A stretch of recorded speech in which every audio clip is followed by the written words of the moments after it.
to the loss of the Progressive Liberal Party in 2007, when we left on the books billions of dollars of inward investment and $90 million of public works that would have been performed had the PLP been re-elected to office.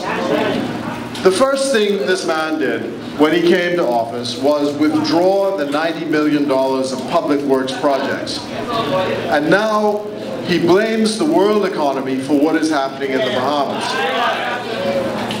The problem is, he now has to look to public works in order to get the economy going again. And the sooner he does so, the better. I agree with a young man who spoke to me here tonight that I'm really concerned about public welfare schemes. I think it's fine. You need to have a social safety net. But what we don't want to create is a situation where people become dependent on the government for food, for paying their everyday needs. What we need is a sensible set of public works programs to put people back to work, to protect their dignity, and to put money back in their pockets. In the particular case of Grand Bahama, you will see that in the United States, what they have done is the government, and in the United Kingdom, the governments in those two countries have actually gone and bought into the banks to make sure that the credit markets are protected. And here's the problem. The problem is that the banks are not lending money, and no economy can survive without credit.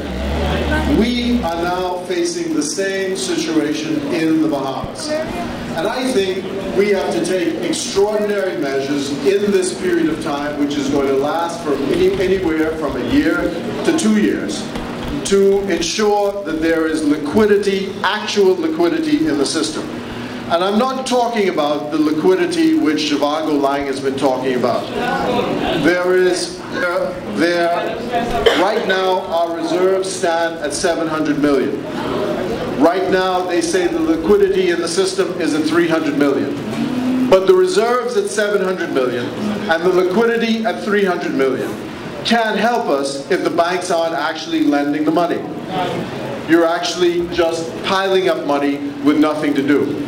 And I'm saying that the government must find an actual means to loosen up the 300 million, to loosen up the 700 million of the reserves, to actually get it into the hands of small business owners and into the hands of ordinary men and women, so that money can start being spent, so that credit can actually be returned, and so in the short term, while we're waiting for more foreign direct investment, the economy can get going again. Because if you talk to any small businessman at this point, you can't get your inventory, you can't get loans from the bank that you need to get the system going again. And the difficulty I have is making suggestions to this man about anything. Because the problem is, he goes and he steals your ideas. And remember, he's addressing the country on Monday evening. And on Monday evening, don't be surprised if all the ideas that were listed by Prime Minister Christie, by all of our spokesmen from this side, end up being in that speech on Monday night without so much as thanking the PLP for the ideas which we presented. You see, they stopped the straw market, they're going to have to start the straw market again. Don't mind all that tough talk, the straw market has to start again. With particular reference to Grand Bahama then, I believe that the PLP under Sir Lyndon created the Hotel Corporation.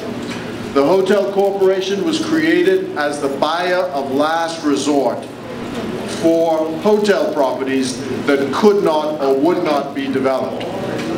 And the reason I mention this in connection with the US economy is because just as the United States and the UK have actually gone to the extent of buying into the banks to get credit going again, we have to see the hotel and tourism sector as so important to us that if nobody else will get it going again, then our government ought to take those reserves and use that liquidity to buy into the hotel sector, get the hotel going again, get people back to work so that they can then put money in the hands of the business people, get the economy going again.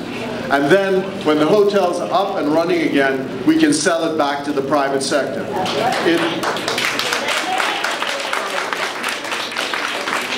This is an extraordinary time. This is not a novel idea. It is not an idea which I claim credit for.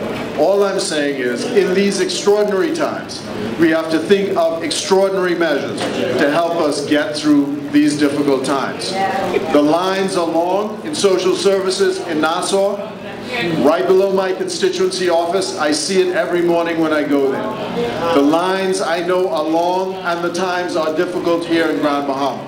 I've heard it on the streets, but these are the worst times people have experienced in a generation. And we, as a political party, in opposition, can only do our best to keep your spirits up, to encourage you, to know that Joseph, when he was called by Pharaoh to interpret the dream, he said, 7 years of plenty, 7 years of famine. We, when we were in office, for those 5 years, tried to pile up as much grain as we possibly could, so that because we knew the famine was coming, so that we could go through the hard times. In the space of 18 months, all of the grain has been used up and squandered by the Free National Movement since they've been in office. Now it is our job to help you keep your spirits up, to try and point them in the right direction, to get our party retooled, to get our own organization in the proper shape, to encourage the young people to join the political process. And as we move inexorably toward the next election, we must get our country back. That's all this is about. That's all the PLP's mission is. I want to thank you again for inviting me, for allowing me to share these few ideas with you this evening, and I hope to see you again and to speak at another time. Thank you and God bless you.